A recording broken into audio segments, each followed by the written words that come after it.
Welcome to the Deep Dive. Today, we're really cutting through the noise on an issue that's, well, it's often invisible but deeply affecting families. We're talking about the hidden digital crisis in our kids. Exactly. If you're a busy parent, maybe an educator, or just looking for some real clarity without getting overwhelmed, our goal here is to give you the concrete facts and, importantly, some first steps you can take.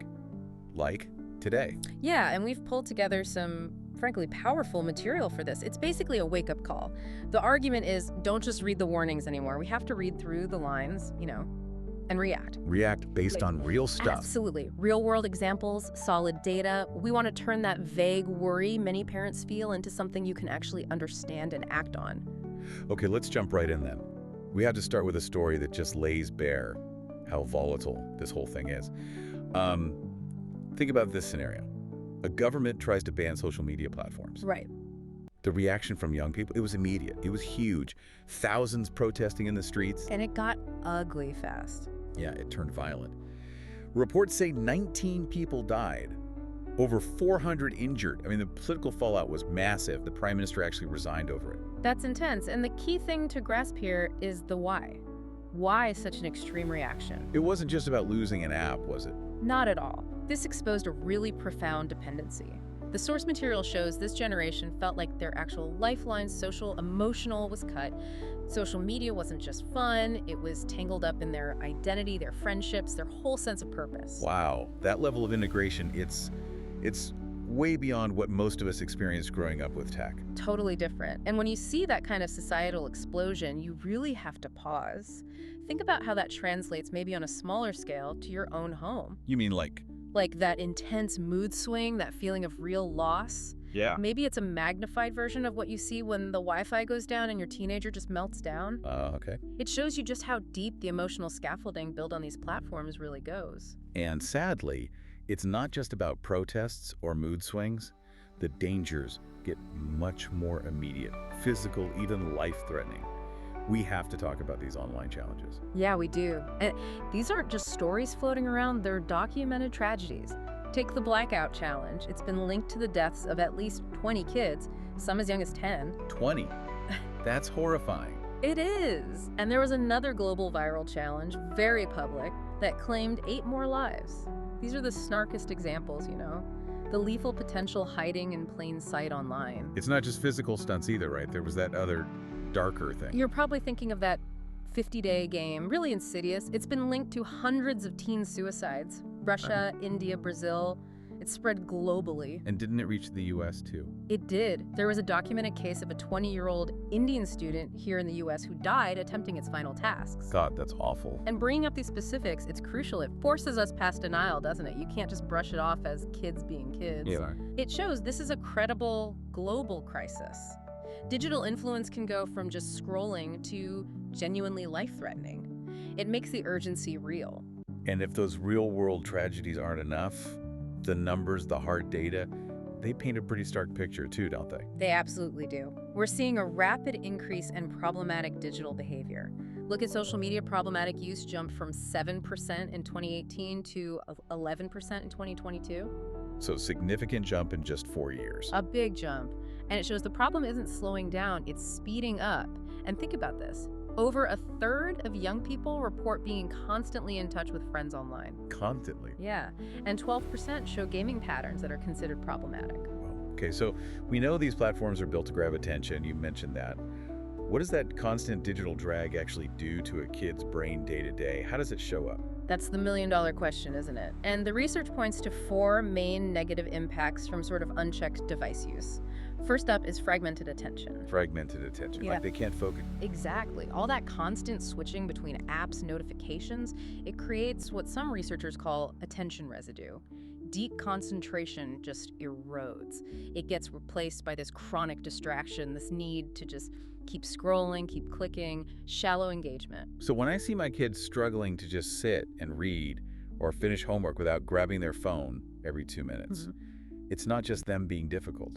It might be more fundamental than that. It could be their brain has literally been rewired by all that hyperstimulation. Sustained focus actually starts to feel uncomfortable. Wow, okay. What's the second impact? Emotional instability. Digital life often becomes an escape hatch, right?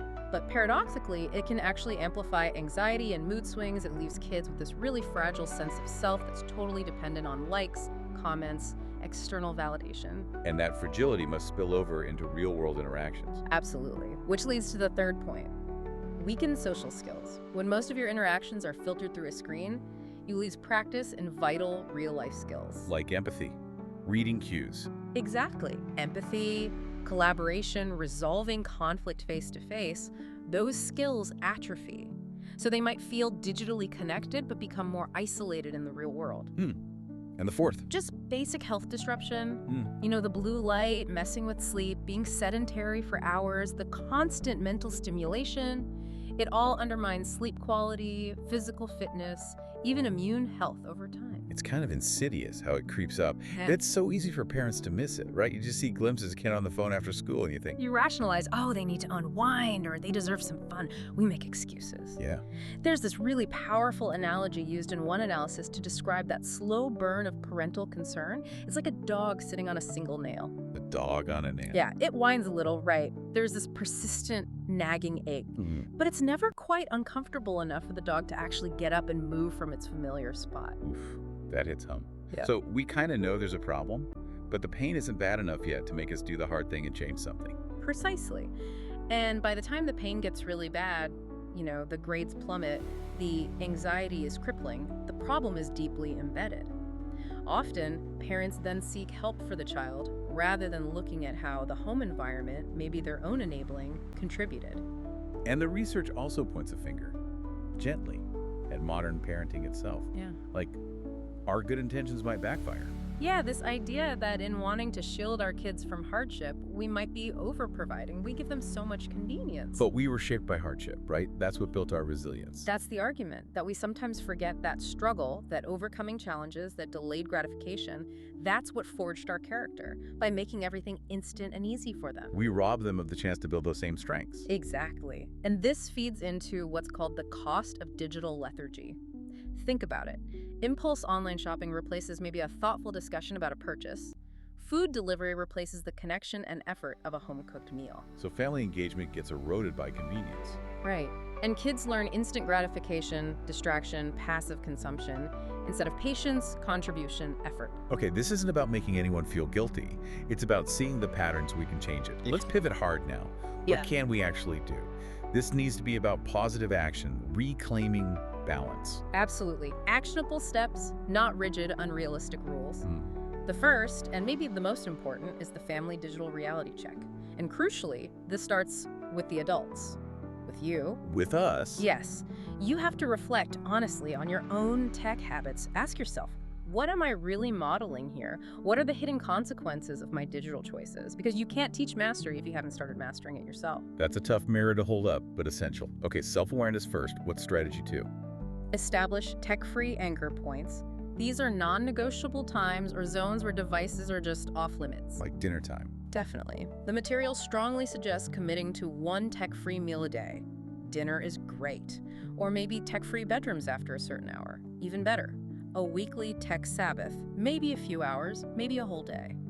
The goal is creating pockets of that mindful life amidst the chaotic one. Why is that one meal so important? It sounds simple, but how does it actually fix anything? It directly pushes back against those weakened social skills and fragmented attention we talked about.